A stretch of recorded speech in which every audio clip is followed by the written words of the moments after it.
என்னால் முடியாது என்று சொன்னவனே, உனக்கு இருக்கிற இந்த பலத்தோடு போ என்று கூறி 300 பேரை வைத்து மீதியானியரை வெற்றி பெற வைக்க நம் தேவனால் ஆகும். அழைப்பை ஏற்க பயந்த இந்த மனிதன் யார்?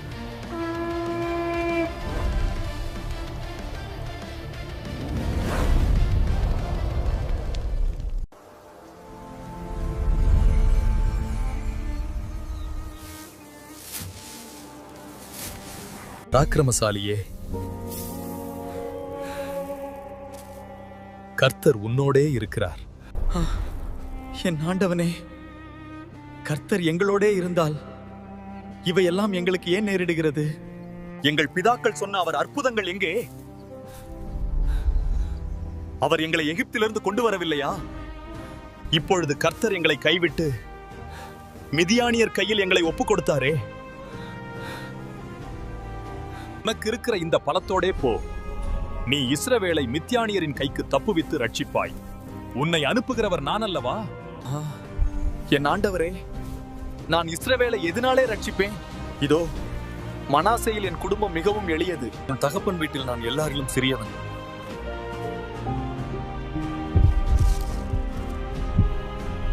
நான் உன்னோடே கூட இருப்பேன். ஒரே மனுஷனை முறியடிப்பது போல நீ மீதியானியரை முறியடிப்பாய். உம்முடைய கண்களில் இப்பொழுதும் எனக்கு தயை கிடைத்ததானால் என்னோடே பேசுகிறவர் தேவரீர்தான் என்று எனக்கு ஒரு அடையாளத்தை காட்ட வேண்டும். நான் உம்மிடத்திற்கு என் காணிக்கையை கொண்டு வந்து உமக்கு முன்பாக வைக்கும் அளவும் இவ்விடம் விட்டு போகாதிருப்பீராக. விரைவாக ஆயத்தம் செய்யணும்.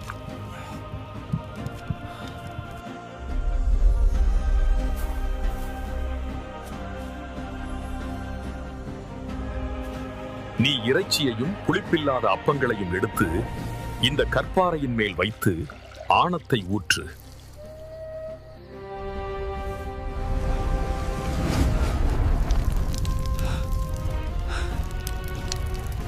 ஐயோ, கர்த்தரான ஆண்டவரே, நான் கர்த்தருடைய தூதனை முகமுகமா கண்டனே. எனக்கு சமாதானம். பயப்படாதீர்கள், நீங்கள் சாக மாட்டீர்கள். சமாதானம். அங்கே கிதியோன் கர்த்தருக்கு ஒரு பலிபீடத்தை கட்டி அதற்கு யெகோவா ஷாலோம் என்று பெயரிட்டான். இது இந்நாள் வரைக்கும் அபியேஸ்ரியரின் ஊப்ராவில் இருக்கிறது. கிதியோனே, உன் தகப்பனின் காளைகளில் 7 வயதான 2ஆம் காளையை கொண்டு போ. உன் தகப்பனுக்கு இருக்கிற பாகாலின் பலிபீடத்தை தகர்த்து இதன் அருகே இருக்கிற தோப்பை வெட்டி போட்டு இந்த கற்பாறை உச்சியிலே பாங்கான ஒரு இடத்தில் உன் தேவனாகிய கர்த்தருக்கு ஒரு பலிபீடத்தை கட்டி அந்த 2ஆம் காளையை கொண்டு வந்து அதை நீ வெட்டி போட்ட தோப்பினுடைய கட்டை விறகுகளின் மேல் சர்வாங்க தகனமாக பலியிடக் கடவாய். இவங்க எல்லாருக்கும் தெரியாம இதை முடிக்கணும். கர்த்தர் சொன்னதாலதான் இந்த இரவே செய்யணும்.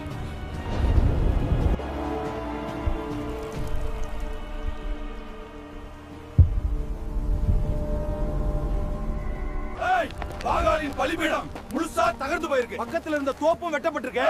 யார் இதை செய்தது? இப்படி செய்ய தைரியம் யாருக்கு வந்தது? அவனே பாகாலின் பலிபீடத்தை தகர்த்தவன். அவன் சாகணும். யோவாசே, உன் மகனை வெளியே கொண்டு வா. யோவாசின் மகன் கிதியோன் தான் செய்திருக்கான். அவனே பாகாலின் பலிபீடத்தை தகர்த்தவன். நீங்களா பாகாலுக்காக வழக்காட போறீர்கள்? அதை நீங்களா ரட்சிக்க போறீர்கள்? பாகாலுக்காக யார் வழக்காடினாலும் அந்த மனிதன் இன்று காலையில தானே சாக கடவன். அது உண்மையிலேயே தெய்வமாக இருந்திருந்தால் அதன் பலிபீடத்தை தகர்த்தவனை தானே தண்டிக்கட்டும். அந்நாளிலே அவனுக்கு எருபாகால் என்று பெயரிடப்பட்டது.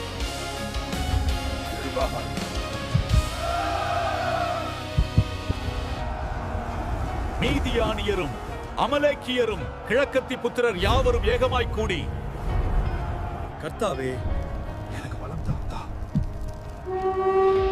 இஸ்ரவேலே, போருக்கு எழுந்திருங்கள்.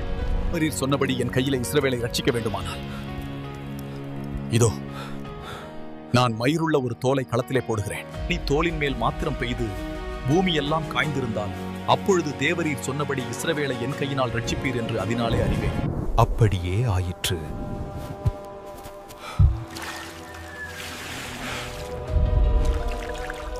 அப்பொழுது கிதியோன் தேவனை நோக்கி, நான் இன்னும் ஒரு விசை மாத்திரம் பேசுகிறேன், உமது கோபம் என்மேல் மூளாதிருப்பதாக. அப்படினாலே நான் இன்னும் ஒரே விசை சோதனை செய்யட்டும். தோல் மாத்திரம் காய்ந்திருக்கவும் பூமியெல்லாம் பனியால் நனைந்திருக்கவும் தேவரீர் கட்டளையிடும். அப்படியே தேவன் அன்று ராத்திரி செய்தார். தோல் மாத்திரம் காய்ந்திருந்து பூமி எங்கும் பனி பெய்திருந்தது.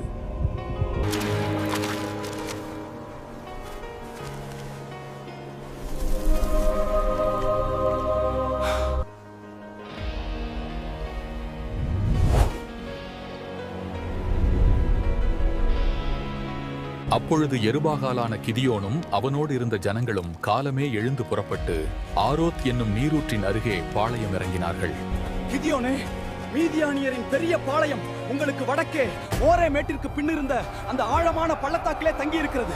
அங்கு பளபளக்கும் ஆயுதங்களும் எண்ணிக்கையில்லாத சிப்பாய்களும் ஒட்டகங்களும் எல்லாம் படையாக சூழ்ந்திருக்கிறது வீரன். கிதியோனே, உன்னோடு இருக்கிற ஜனங்கள் மிகுதியாயிருக்கிறார்கள்.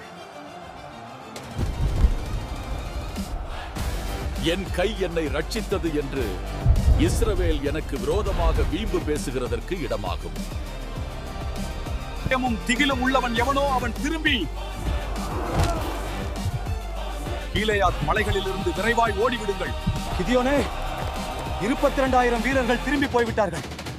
10,000 பேர் தான் மீந்திருக்கிறார்கள். அவர்கள் போகட்டும். கிதியோனே, ஜனங்கள் இன்னும் அதிகமாக இருக்கிறார்கள். அவர்களை தண்ணீர் அண்டைக்கு நடத்திப்போ. அங்கே நான் அவர்களை பரீட்சித்து காட்டுவேன். கூட வரலாம் என்று நான் யாரை குறிக்கிறேனோ அவன் உன்னோடே கூட வரக்கடவன். உன்னோடே கூட வரலாகாது என்று நான் யாரை குறிக்கிறேனோ அவன் உன்னோடே கூட வராதிருக்க கடவன்.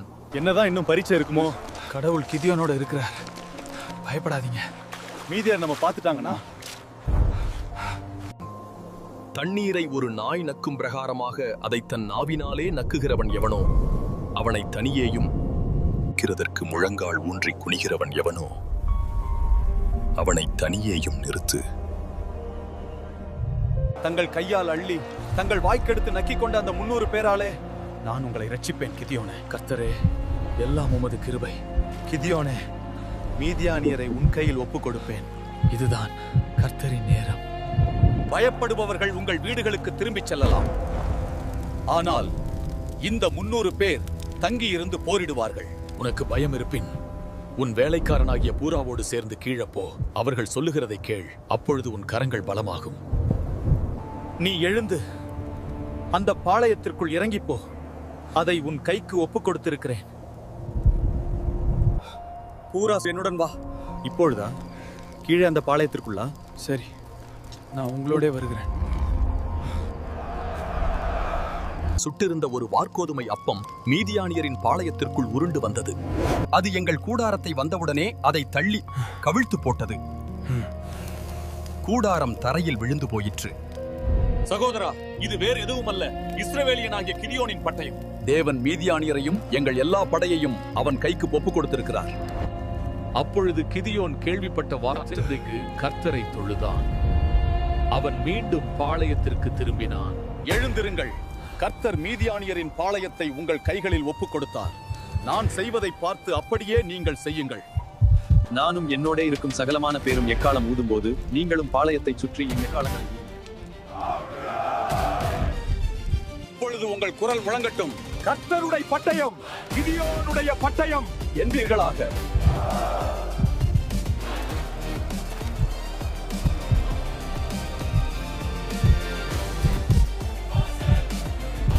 எக்காலம் ஊதி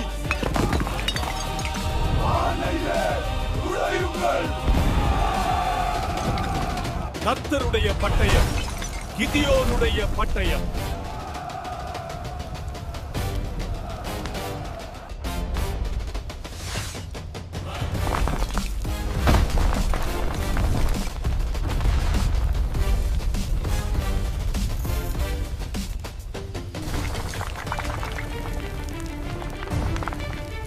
இது என்ன நடக்கிறது? எதிரிகள் ஆயுதத்தில் தாக்குதல். ஐயோ, நாம் தோற்றோம். ஓடுங்கள். நாம் தோற்றுவிட்டோம்.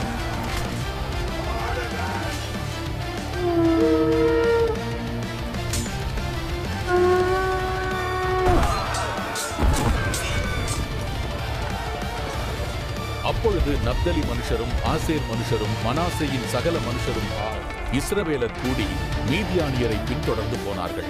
எபிராயீம் மனுஷரே, அந்த நதிக்கு சென்று துறைகளை கட்டிக்கொள்ளுங்கள். அவர்களை விட்டு விடாதீர்கள். ஓரேப்பையும் சேப்பையும் உயிரோட போக விடாதீர்கள்.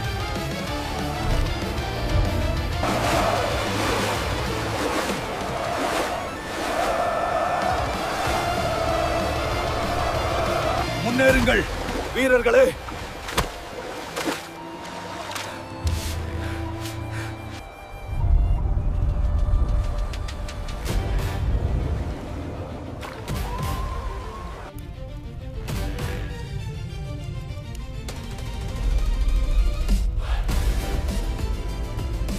நண்பர்களே, இந்த வீடியோ உங்களுக்கு பிடிச்சிருந்தா லைக் பண்ணுங்க, ஷேர் பண்ணுங்க. அனைத்திற்கும் பெல் பட்டனை செட் செய்ய மறக்காதீர்கள். அப்போது புதிய வீடியோக்கள் உங்களுக்கு நோட்டிபிகேஷனாக வரும். இது போன்ற இன்னும் பல விசுவாசத்தை எழுப்பும் காணொளிகளை பார்க்க Tamil Bible Stories சேனலை சப்ஸ்கிரைப் செய்யுங்கள். அப்பொழுது நாங்கள் போடும் புதிய வீடியோகள் உங்களுக்கு நோட்டிபிகேஷனாக வந்து சேரும்.